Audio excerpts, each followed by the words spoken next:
Salut, c'est Lucille. Hello, c'est Laetitia. On vous a parlé régulièrement d'événements, de lieux, d'expériences qu'on pouvait faire. Les petites aventures de Lucille. Exactement, Lucille Bélan a testé pour vous.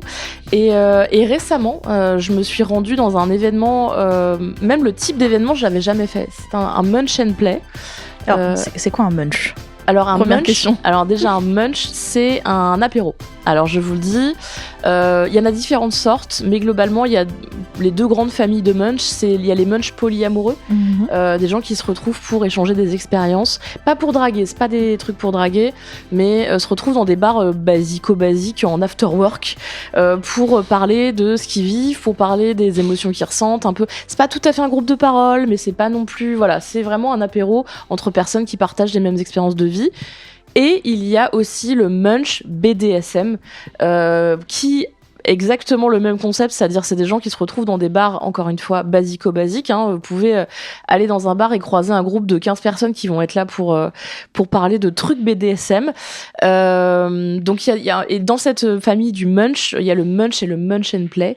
Donc le munch, c'est vraiment, les gens restent habillés, ils boivent un verre, ils discutent. Du coup, encore une fois, ils se donnent des conseils, parce que là, du coup, il peut y avoir des conseils techniques. Il peut y avoir aussi des conseils relationnels, en l'occurrence dans les relations DS, domination, soumission. J'allais dire soumination. Soumination, la c'est joli comme mot. Ouais, c'est un pays finalement qu'on va monter. Du coup, donc les munchs sont classiques, c'est vraiment de l'apéritif. Ce qu'on dit des événements verticaux. Donc des événements où on finit pas allongé. Oh waouh. Je vous sors tout mon vocabulaire du milieu, vous inquiétez pas. Et puis il y a les munch and play. Donc munch and play, c'est moins dans le bar classique où tu vas, voilà. Parfois c'est en sous-sol, dans certains bars, des petits endroits un peu privatisés, qui sont des endroits où généralement il y a des gens qui se mettent dans un coin, il y a des thèmes et les gens montrent leur nœud de shibari, par exemple. Ils amènent un peu le matos. Alors là, je donne un exemple qui peut se faire habiller, mais parfois il y a aussi des présentations de choses qui sont un peu plus de l'impact, des choses qui ont besoin encore une fois d'une technicité et possiblement d'une expertise, de gens qui peuvent apporter des conseils, de gens qui peuvent montrer des petits ateliers finalement, et tu showcases un peu comme ça tes talents devant les autres. Donc les munch and play, c'est ce principe-là, donc ça veut dire que ça joue. Ça pratique et là j'en avais jamais fait, j'ai fait un munch une fois, je me suis retrouvée un peu embarquée dans un truc, j'étais présente à un munch très sympathique et munch and play j'avais jamais fait dans ma tête parce que je suis quelqu'un de sage, je m'étais dit munch and play, encore une fois il va y avoir une présentation sur une pratique et puis les gens vont essayer un peu dans leur coin, puis après on va continuer l'apéro, puis après on va repartir. Ah oui, toi t'as vraiment vu ça comme une présentation presse comme celle qu'on fait dans notre métier de journaliste. Mais voilà, dans ma tête je m'étais dit ouais, ça va être sympatoche, mais voilà. Et en fait, ça plaît beaucoup plus que ce que je croyais, parce que j'ai été au Kinky Saloon, donc qui est un événement organisé par une personne qui s'appelle Jay et une domina qui s'appelle Inanna Justice, qui ont créé c'est une association d'ailleurs, techniquement, à laquelle on peut adhérer pour une somme modique, et ensuite, même si tu fais pas partie de l'asso, t'as accès quand même à l'événement. T'as un petit billet à sortir, pas très, tranquille, je sais plus si c'est 25 ou 35 euros, puisqu'ils fournissent aussi le matériel sur certaines pratiques. D'accord. Et que du coup, t'as accès à un lieu, donc là, c'est pas dans un bar, c'est dans un lieu qui s'appelle le Loft, dans le 19e à Paris, qui sert beaucoup à des événements sexe positif, pas seulement, mais beaucoup, parce que c'est très pratique. En fait, il y a tout une sorte de plateau rez-de-chaussée, je dirais, avec des choses assez pratiques comme un bar qui est déjà installé, des vestiaires, il y a plein de trucs qui sont vraiment bien faits, une espèce de grand carré où on peut justement faire des présentations, et un étage en fait en mezzanine, et dans l'étage il y a salle de bain, toilette, douche, pratique quand tu fais du sexpo, et des pièces qui peuvent être un peu, alors des coins câlins ou des love rooms comme on veut les appeler. Les love rooms, les backrooms en vrai. Qui sont des backrooms effectivement. Alors du coup c'est la même chose, notez, coin câlin, love room et backroom, c'est un peu la même chose. N'y allez pas si vous vous attendez pas à voir des gens tout nus. Oui, alors je vais pouvoir expliquer après, parce qu'il y a des codes aussi dans ces trucs là, donc ça c'est très bien. Et du coup cet événement est comme ça, je vais vous expliquer après dans l'ordre comment ça se passe, mais globalement le principe c'était, il y a un thème à chaque Kinky Saloon. Alors il y a eu des thèmes précédents que j'ai trouvé très chouettes, que j'ai donc raté. Il y avait un thème plâtre pour les gens qui ont un kink des plâtrages. Tu peux te faire plâtrer le bas, plâtrer la poitrine et tout machin. Plâtre, genre les plâtres d'hôpitaux quand médicaux. Tu t'es cassé le... Ah ok, très bien. C'est exactement ce que j'avais en tête. Donc. Tu utilises exactement le même matériel que les trucs médicaux, c'est utilisé par les dominas en l'occurrence. Et là, tu pouvais voir une performance, essayer, machin et tout, trop bien. Et j'ai pré-interviewé Jay parce que dans mon travail plus tard, il y aura un truc avec Jay. Et il m'a raconté que c'était comme un atelier poterie en fait finalement. Très bonne ambiance. Très bien, j'ai la vision sur ça. De toute façon, il y a un côté arts and craft dans le BDSM. C'est vrai qu'entre le shibari, le plâtre... Globalement, tu finis aussi, même dans l'impact, en vrai, tu finis par essayer des trucs que t'as chez toi, voir si ça marche pas. Et donc là, quand j'y suis allée la semaine dernière, au moment où on enregistre, évidemment, le thème était le vacuum bed. Ah non, ça me terrifie. Alors, je connais le principe. Vraiment, je connais le principe. Alors, figure-toi que moi, j'avais testé ça à une... Tu l'as testé même à une présentation presse pour une série pour Altered Carbon. Ok. Il y a un petit paquet d'années maintenant où en fait c'était une série Netflix où tu pouvais réincarner ton âme dans un autre corps quand t'étais trop vieux, etc., etc. Et du coup, t'avais un atelier où ils nous proposaient de nous mettre sous vide. Ouais. Bah, c'est exactement ça. Mon pire cauchemar de claustrophobe. Du coup, je vais vous expliquer ce que c'est. En fait, c'est vraiment imaginez un grand sac de couchage en latex. Un grand sac de couchage en latex, donc plat sur le sol. La domina ou le dominant met la personne soumise à l'intérieur. Il y a deux modes d'ouverture, c'est soit sur le dessus, soit sur le côté. Là, la personne s'est glissée sur le côté. Ensuite, c'est fermé hermétiquement. Il y a un petit tuyau pour respirer pour la bouche.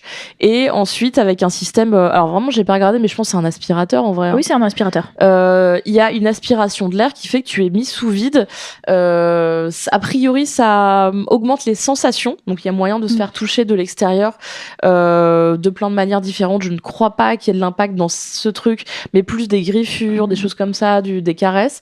Il y a une augmentation des sensations. Il y a un truc aussi d'altération de la réalité, c'est-à-dire que tu n'entends pas les bruits de la même manière, tu ne vois pas le monde de la même manière, t'es dans ton espace en quelque sorte. C'est vraiment dans ton meilleur roleplay, je suis une tranche de jambon, quoi. Exactement. En vrai, à regarder, moi j'étais très curieuse parce que je connaissais mais j'avais jamais fait et je n'ai pas fait d'ailleurs. Il y avait tellement, tout le monde voulait essayer que du coup il y avait un tirage au sort pour essayer et je n'ai pas été choisie, mais j'aurais sauté sur l'occasion. En fait, c'est du matériel que tout le monde n'a pas, bien sûr, et en plus il faut essayer avec des gens qui maîtrisent parce qu'il y a la question de la sécurité aussi. Tu peux faire effectivement une crise de panique, tu peux avoir un problème à la respiration, tu peux faire de la tachycardie. Il y a plein de cas de figure dans le BDSM de manière générale, il y a plein de cas de figure où le corps peut s'emballer et du coup le faire avec des gens, là je pense que en termes de sécurité on était bien. C'est pour ça que c'est intéressant en fait ce genre d'événement pour les personnes qui découvrent le BDSM mais qui veulent découvrir des nouvelles pratiques, c'est que c'est fait dans un cadre très encadré. Moi je me rappelle que quand j'ai pris mes premiers cours de shibari, ils nous ont tout de suite montré les ciseaux de sécurité, comment défaire les nœuds facilement, pourquoi on fait les nœuds de telle façon et pas de telle façon. Si t'as une douleur à tel endroit, faut le dire tout de suite parce que ça veut dire que t'es en train de te faire appuyer sur un nerf. Et en fait, dans le BDSM, il y a plein de pratiques qui peuvent être dangereuses si elles ne sont pas faites par des personnes qui s'y connaissent. C'est un peu comme tout, c'est un peu comme le sport. Si jamais t'as pas un coach sportif qui t'apprend à faire des squats, tu peux te niquer le dos. Là, c'est pareil. C'est tout l'intérêt des munchs. Puisque du coup, encore une fois, il y a ce truc on échange les bonnes pratiques et on se donne des conseils et tout, et on voit les autres faire et du coup, on peut s'inspirer. Et donc, du coup, c'est vraiment... Et c'est très bonne ambiance. Il n'y a pas ce truc qu'on peut imaginer, des gens qui sont chacun dans leur coin et qui se disent « Je suis la meilleure domina ou le meilleur dominant. Les autres, vous êtes des nuls par rapport à moi et tout. » Là, il y a un côté hyper convivial où, au contraire, c'est vraiment... on a tous envie de découvrir plus et plus et c'est vraiment très chouette. Alors, pour placer le truc aussi en termes de questions de sécurité, de comment se passe l'événement, c'est ouvert même aux personnes qui ne pratiquent pas. C'est ouvert aux grands débutants.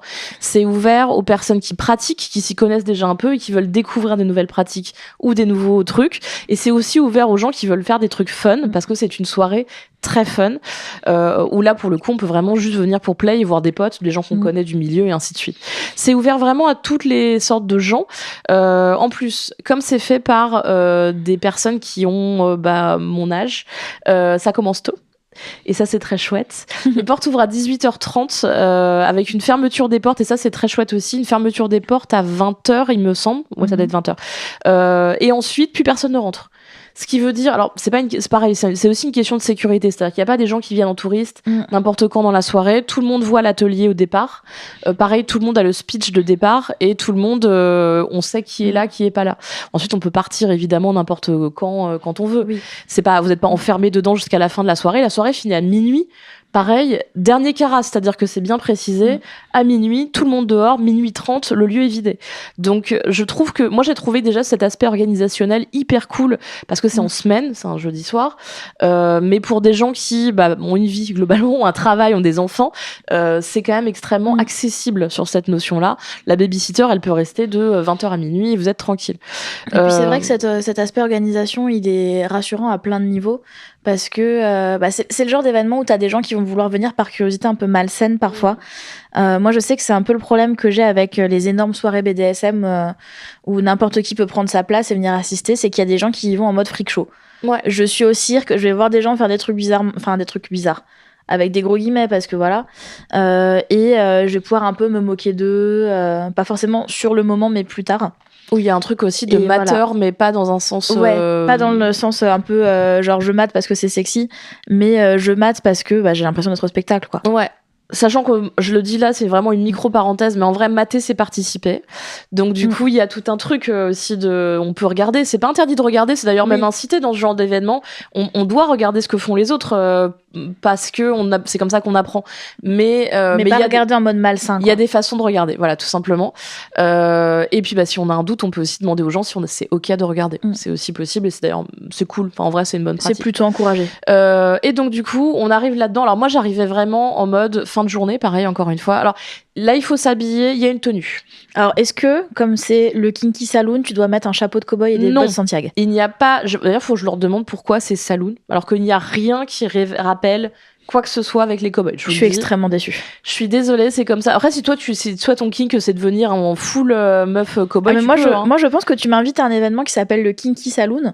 Mon premier réflexe, c'est de trouver une veste à franges et un chapeau de chapelle ronde, quoi. Ouais, tu peux. En fait, c'est ce que je disais sur le dress code. C'est-à-dire que le dress code, il est pas fermé. Tout le monde peut venir comme est son kink. Par contre, on n'est pas en tenue de ville. C'est ça aussi ce que je veux dire. Et c'est vrai que quand on débute dans ce milieu, on sait pas trop ce que ça veut dire tenue kinky. On imagine tout de suite une catsuit en latex, qui sont plus des trucs qui coûtent très cher. Donc on se dit, je vais pas acheter une tenue spéciale et tout. En vrai, dans votre placard, je vous jure, il y a 1000 trucs qui peuvent être détournés de façon kinky. Ça peut être, vous mettez une jupe ou un pantalon noir pour une femme et une veste de costume noir avec rien en dessous, c'est une tenue kinky. Il y a plein de trucs comme ça qui peuvent être détournés du quotidien. Donc faut vraiment pas hésiter. De la lingerie, ça passe. Techwear aussi. Je sais que moi, dans les événements kinky auxquels j'ai pu assister, genre Quechua, genre Decathlon. Alors pas techwear genre Decathlon, mais plus techwear dans le sens les trucs que tu peux porter à une rave party. Oui, aussi bien sûr. Tu vois. En fait, le noir n'est pas obligatoire.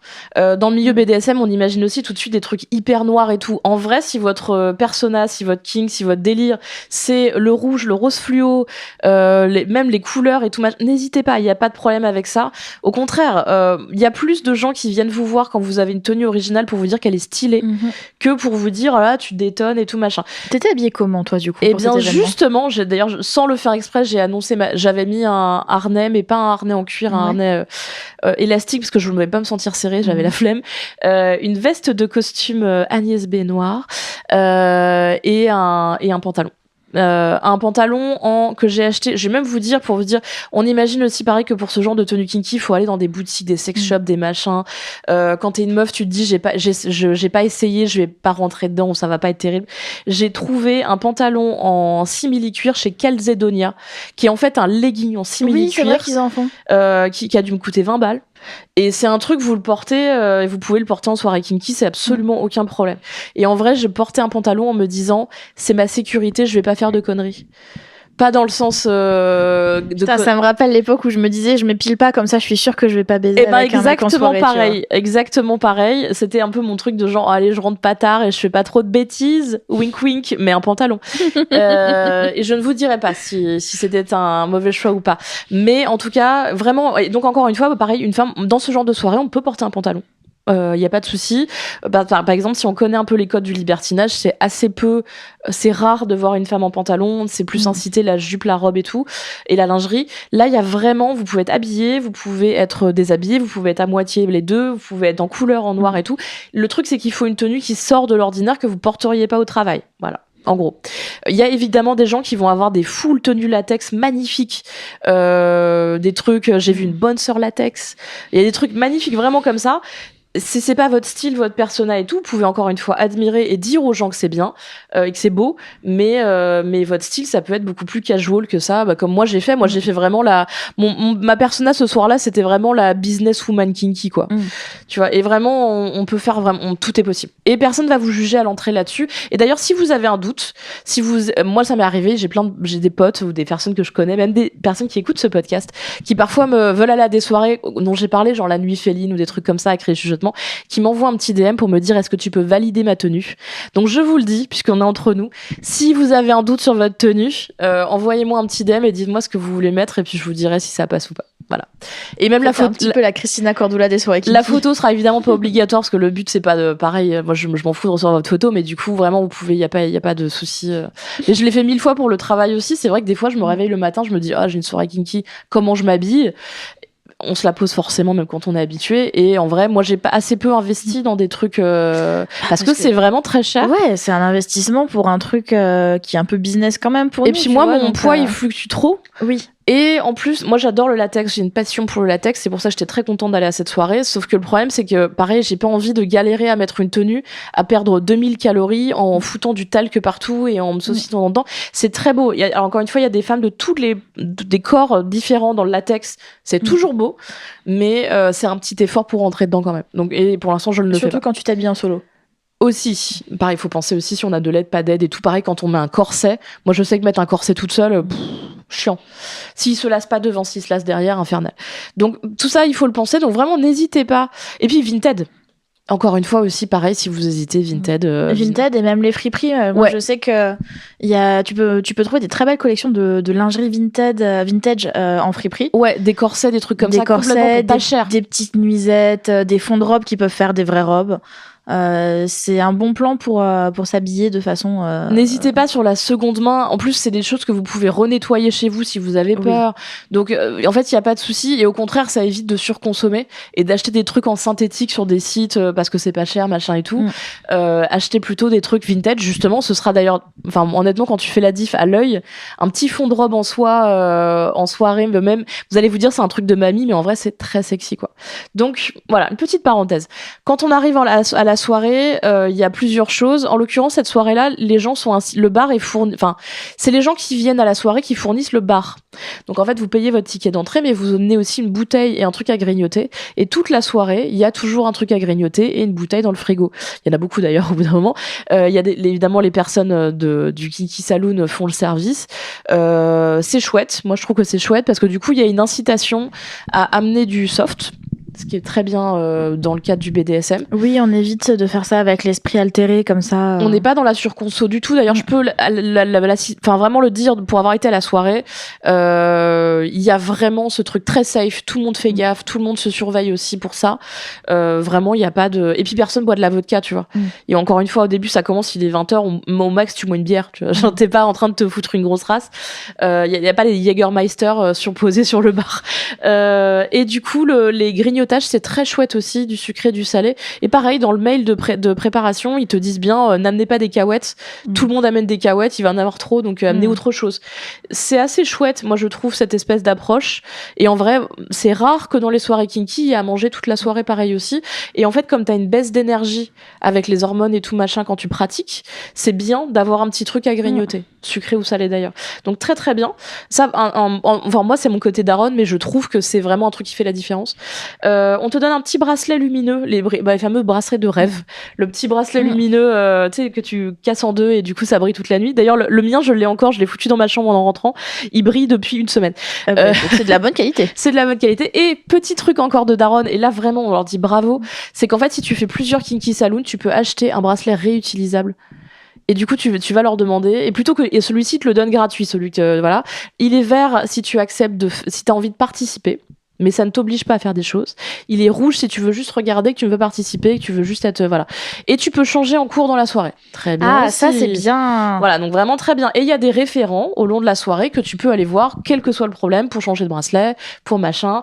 Vraiment, tout est ultra safe et ça c'est génial. C'est vraiment quelque chose de très réfléchi en fait. C'est vraiment bien organisé et vraiment moi qui suis vraiment encore une fois la daronne de service ou même qui a fait beaucoup de soirées où il y a des petits défauts ou des trucs où tu te dis voilà, où tu rentres chez toi, t'as la dalle, t'es crevé, t'es pas bien et tout, t'as un peu bu un verre de trop, là aucun problème, vraiment à aucun niveau, très bien. Du coup, il y a cette histoire de bracelet. Encore une fois, c'est bien de se dire que tu peux les changer. Et même si tu prends le verre, ton consentement t'est demandé quand même à chaque fois. Hein. Donc, ça n'oblige en rien du tout. C'est juste, est-ce que je suis ouvert ou pas, voilà, machin. Ensuite, du coup, il y a la présentation de l'atelier du jour. Je crois que ça avait duré une 20-30 minutes parce que le temps de lancer le vacuum bed, machin, de présenter et tout. On a eu aussi une présentation des différents outils en latex pour faire de la contention, des trucs de perte d'oxygène, les masques, les machins comme ça, par 2 personnes fort sympathiques qui ont très bien géré le truc et qui était passionnante et avait amené beaucoup d'outils. Donc pareil, en fait tout le monde était très concentré et tout, il y avait des questions, on a fait un Q&A à la fin. Tu disais c'est comme un événement presse mais un peu en vrai, cette espèce de truc, c'était vraiment un réunion Tupperware finalement de tes meilleurs outils en latex. Les déformations professionnelles des journalistes, c'est terrible hein. Bah ouais, mais c'est bien et en fait j'étais avec plusieurs journalistes d'ailleurs, donc comme quoi c'est la preuve que aussi voilà, il y a un truc qui se passe de bien quoi là-dedans. Et puis ensuite soit du coup si t'étais tiré au sort, tu pouvais essayer le vacuum bed, soit tu pouvais aller jouer avec les gens qui étaient venus. Ah oui, j'ai pas précisé un truc.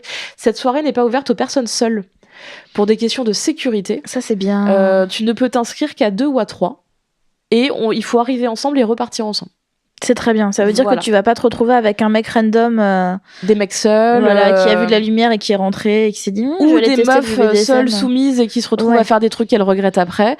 Là, tu as toujours une personne de confiance avec toi aussi, dans ton groupe, que t'as choisi, qui est venue avec toi et tout machin. Donc, du coup. Ça, c'est une bonne chose. Ça, c'est très cool. Très cool. Et donc, du coup, pareil, donc tu repars vraiment avec les personnes. Donc, tu peux pas trouver une personne random sur Tinder, rentrer avec et te dire qu'après, tu la laisses à l'intérieur quand toi, tu repars. Ça n'est pas possible. Ça, c'est très chouette. Du coup, voilà, on est dans le début de la soirée et là, les gens se mettent aux différents endroits, donc en bas, en haut, dans les différentes pièces. Moi, à ce moment-là, j'ai complètement entamé mon apéro, parce que du coup, on était là pour ça aussi, discuter avec les gens autour, essayer de comprendre. Et il y avait beaucoup de femmes, je tiens à le dire, et il y avait beaucoup de personnes queer. Ça fait plaisir parce que vraiment moi la vision que j'ai alors pour le coup le Kinky Saloon moi je connaissais parce que j'ai des potes qui y vont régulièrement et du coup je savais que c'était un endroit qui était ok mais on en a déjà parlé. Moi j'ai vraiment ma crainte principale de ce genre de soirée c'est que ce soit très hétéro. Eh ben, pas du tout. C'est une volonté de Jay et Nana, c'est une volonté d'être ouvert à tous les corps, tous les âges, et toutes les orientations sexuelles. Et donc, c'est vraiment très chouette et c'est très visible. C'est-à-dire que tu le vois aussi. Et là, vraiment, même en termes d'âge, je me suis pas sentie détonnée. Il y avait pas à la fois que des petits jeunes, ce qui peut être parfois dans certains endroits kinky, mais pas non plus que des vieux mâles blancs, comme il y a parfois dans certains milieux du BDSM. Là, vraiment, extrême. Et puis, tout le monde avait l'air sympa. Enfin, genre, c'est pour ça que je suis restée un peu au bar, c'est parce que je me suis retrouvée à parler avec tous les gens un peu autour et tout, parce que les gens étaient hyper de bonne humeur, chill, à essayer de comprendre pas ce qu'on foutait là, mais au contraire, quelles sont tes motivations, qu'est-ce que t'attends de la soirée, avec qui t'es venu. Je me suis greffée à plusieurs groupes et en vrai, c'était très, très, très, très cool. Donc voilà, c'était vraiment très bien. Et ensuite, à un moment de la soirée passe très vite, entre 20h et minuit, ça va très vite. Et là, à un moment de la soirée, j'étais avec une personne, enfin la personne avec qui j'étais venue, en l'occurrence une amie, et je lui ai dit, elle connaissait l'univers de Jay, en l'occurrence, le créateur de cet événement, et du coup elle m'a dit, on n'a pas visité, j'avais pas été voir les mezzanines, en fait on les voit d'en bas, mais il y avait quand même des pièces, donc il fallait vraiment visiter. Et là, du coup, différentes playrooms, alors ouvertes aux 80, c'est celle qu'on voyait en bas, et 2 espaces, les fameuses backroom coin câlin / love room, et 2 pièces donc dans le noir, plus dans le noir, on voyait quand même mais plus dans le noir, l'une en face de l'autre, avec un code de lumière avec des petites lampes LED dont tu pouvais modifier la couleur quand tu tapais dedans, là, les fameuses lampes à dressing room, là, vraiment, que t'achètes à Leroy Merlin. Et ces petites lampes-là, elles avaient un code couleur. Alors, pareil, un petit papier qui explique les codes couleurs juste en dessous. À chaque fois, t'es pas perdu. Pas besoin de connaître les codes par cœur. Jaune, tu peux regarder, mais tu participes pas. Rouge, tu ne regardes pas, tu ne participes pas. Vert, tu peux rentrer, participer. C'est bien, c'est clair au moins. C'est hyper clair. Plus les bracelets, du coup, parce qu'encore une fois, il y a les gens encore des bracelets. Plus le fait que le consentement est demandé à l'oral aussi, puisque du coup, tout le monde fait gaffe. Donc, très bien. Et des espaces où là pour le coup il y avait grand matelas, fauteuil, machin et tout. Là du coup il y avait la pièce dans laquelle il s'avère que je connaissais les gens qui étaient dans la pièce, donc du coup on avait déjà parlé au bar et ils avaient choisi la couleur verte, donc du coup je suis rentrée parce qu'ils avaient aussi amené tout leur matériel. Dans ce genre d'événement, si vous avez du matos, c'est incité que tu peux l'emmener et d'ailleurs pratiquer sur place. Et du coup ils avaient amené plein de trucs et moi j'ai un côté Fred et Jamie. Et on a fait la blague d'ailleurs à la soirée parce que je posais des questions. Je leur disais alors voilà, alors est-ce que vous pouvez m'expliquer ce truc-là, comment ça marche et en l'occurrence il y avait je vais vous balancer un truc qui s'est passé du coup. La domina qui était dans cette pièce avait préparé du X-Lube dans une bouteille de cristalline. Alors le X-Lube c'est quoi ? C'est je n'ai pas le mot technique là, c'est un dérivé, un composé chimique qui n'est pas naturel, en poudre. Donc, que tu mélanges avec de l'eau et ça crée un lubrifiant qui est idéal, qui est très, qui ressemble à un truc d'extraterrestre, qui ressemble à un truc. C'est terrifiant. Alors, je vous explique ce que c'est que le X-Lube. Donc, c'est de la poudre vraiment chimique mélangée avec de l'eau et ça crée un lubrifiant très épais qui est particulièrement prisé pour le fist, en l'occurrence pour des pratiques comme ça. D'accord, très bien, je vois. Et moi, dans la pièce, je m'attendais pas à trouver une petite bouteille de cristalline. Alors, voilà, je voulais amener. Voilà, je vous présente la bouteille de cristalline que j'ai trouvée dans cette pièce. Et je me suis dit, ils boivent un coup d'eau pour se désaltérer, finalement. On dirait un peu de l'eau dans laquelle t'as mis des graines de chia, tu sais, qui du coup est un peu gélatineuse, mais sans les grains. Eh ben, c'est un peu comme ça. Alors, attends, évidemment. Franchement, alors, moi qui suis une personne maladroite et inattentive, je t'avoue que mettre ça dans une bouteille de cristalline, ce serait pas mon meilleur réflexe parce que je me dis, je bois dedans. En plus, c'est une bouteille d'eau pétillante. Tiens, est-ce que tu peux tenir mon micro ? Je vais te montrer. Vas-y, je vais vous montrer. Ah. C'est le revival de l'épisode sur les lubrifiants. Je vous montre. Je m'en fous partout. J'ai m'en fous partout.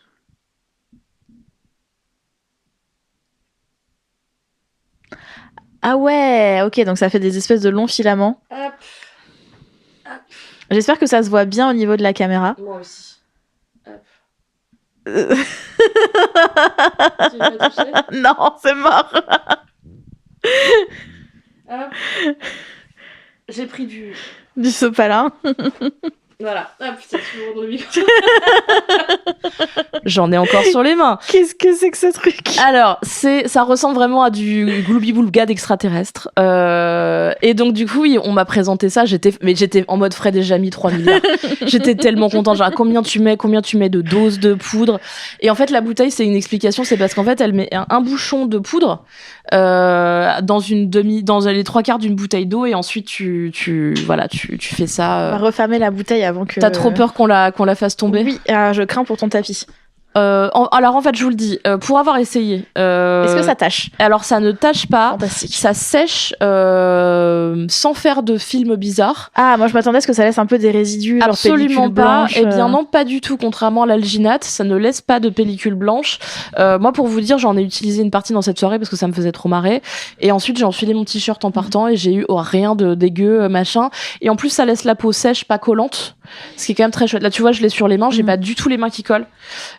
Du tout. Voilà. Et j'en ai partout par contre, mais j'aime bien. Vous voyez pas peut-être, c'est plein de filaments extrêmement cool. Et c'est un très très bon lubrifiant. Puis en plus, tu peux en préparer à la maison et en faire plein. Donc en fait là, il y avait un demi-litre. Juste stockez pas les bouteilles dans votre frigo si vous voulez pas que vos invités en boivent. Alors ça se conserve 15 jours. Une fois que c'est préparé. Non, ça va, c'est rentable. Hein. Ouais, et en vrai, t'en mets au fur et à mesure parce que du coup, malgré tout, celui-ci, il sèche au fur et à mesure mesure. Donc en vrai, si tu fais une pratique qui dure une demi-heure, t'en mets peut-être 3 fois, quoi. Ouais. Mais tu peux en mettre autant que tu veux vu que t'en as fait un demi-litre. Tu vois, enfin, je veux dire, c'est quand même extrêmement cool.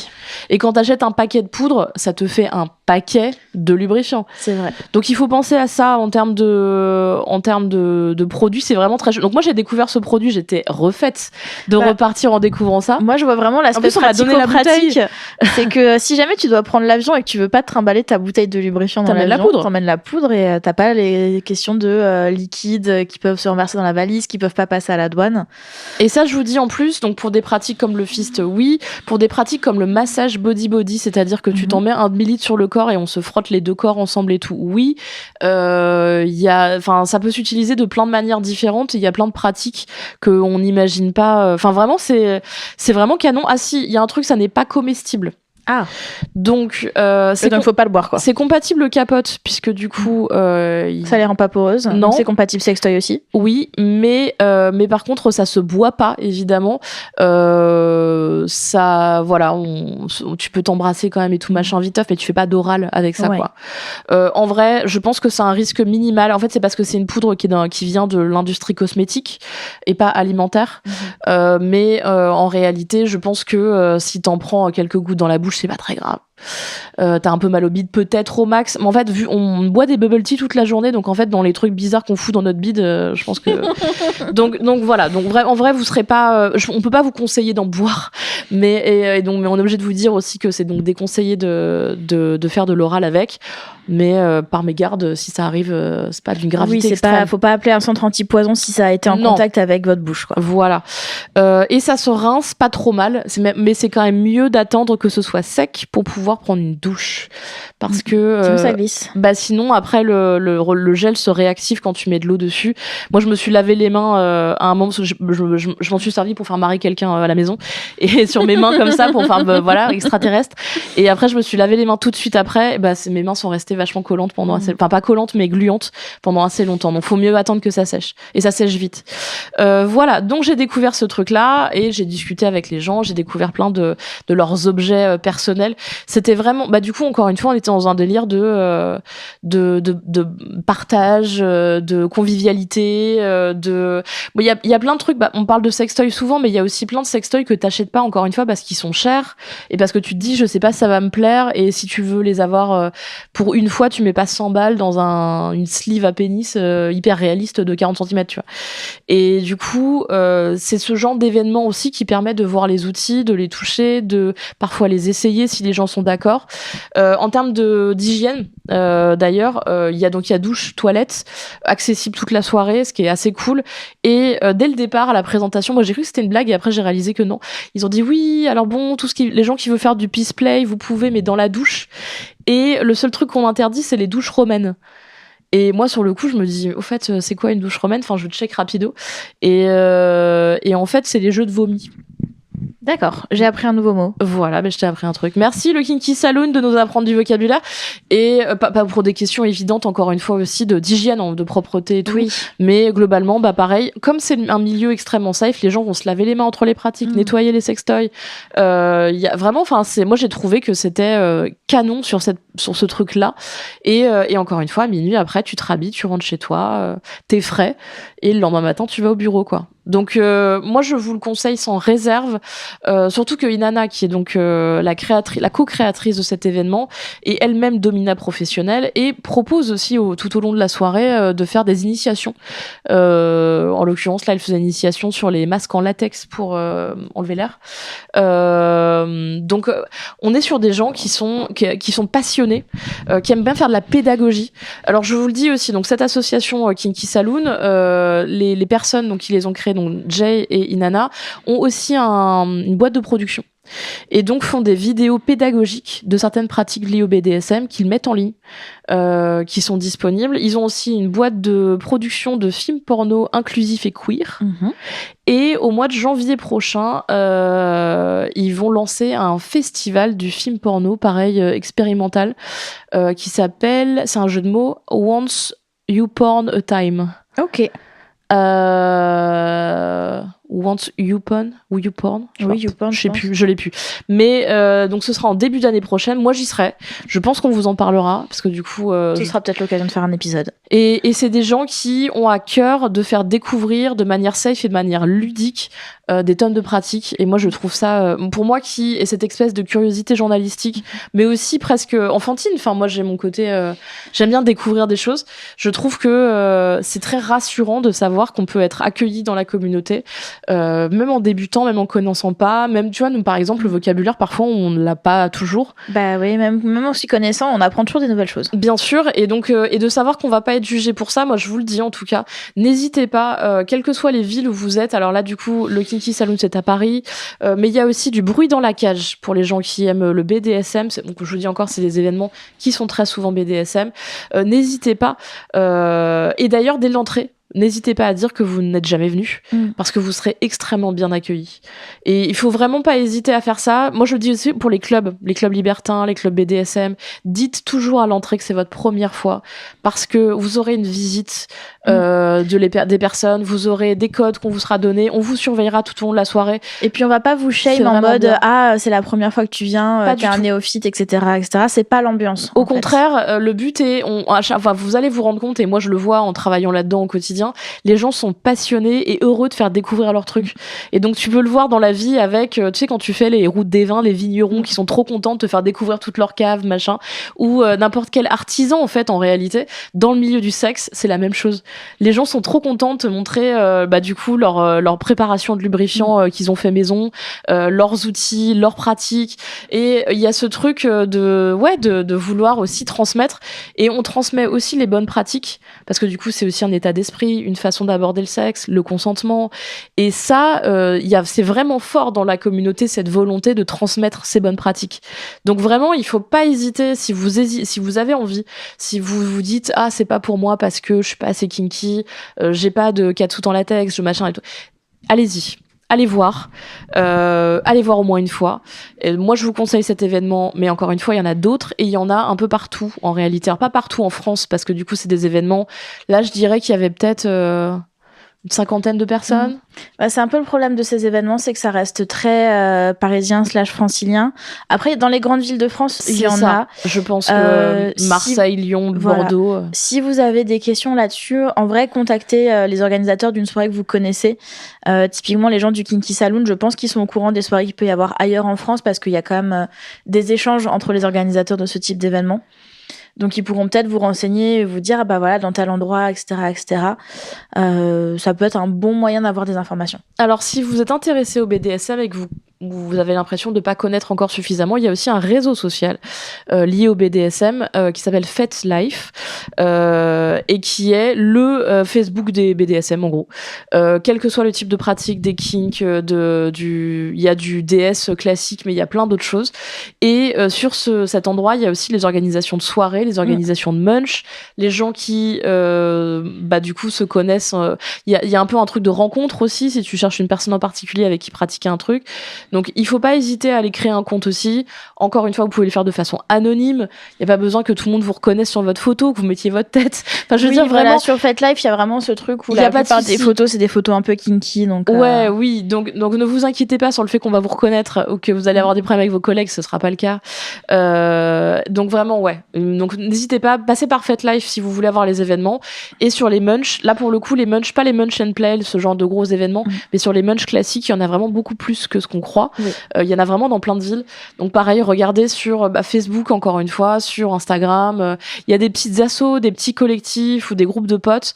Ça se trouve vraiment.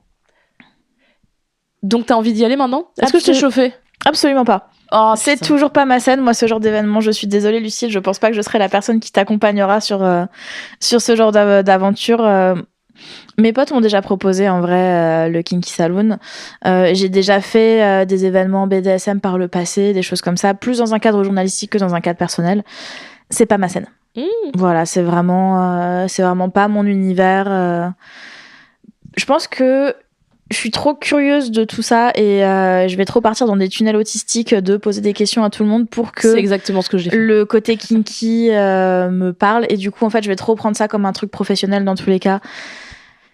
J'arriverais pas à faire la distinction dans mon cerveau entre tu peux aussi t'amuser à ce genre d'endroit.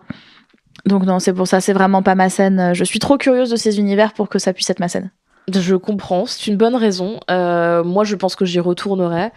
Mais du coup, je vous le conseille vraiment. Voilà, j'avais un côté pas sceptique, mais je savais pas à quoi ça ressemblait. Et j'ai été vraiment agréablement surprise par toute cette bonne humeur et cette approche positive. Encore une fois, c'est fou que, je sais pas moi, plusieurs dizaines de personnes habillées en tenue kinky, beaucoup en noir, beaucoup en latex, beaucoup en vinyle, soient en train de raconter des conneries au bar en buvant un Diabolo. Enfin, vraiment, il y a ce truc très chouette, très mélangé.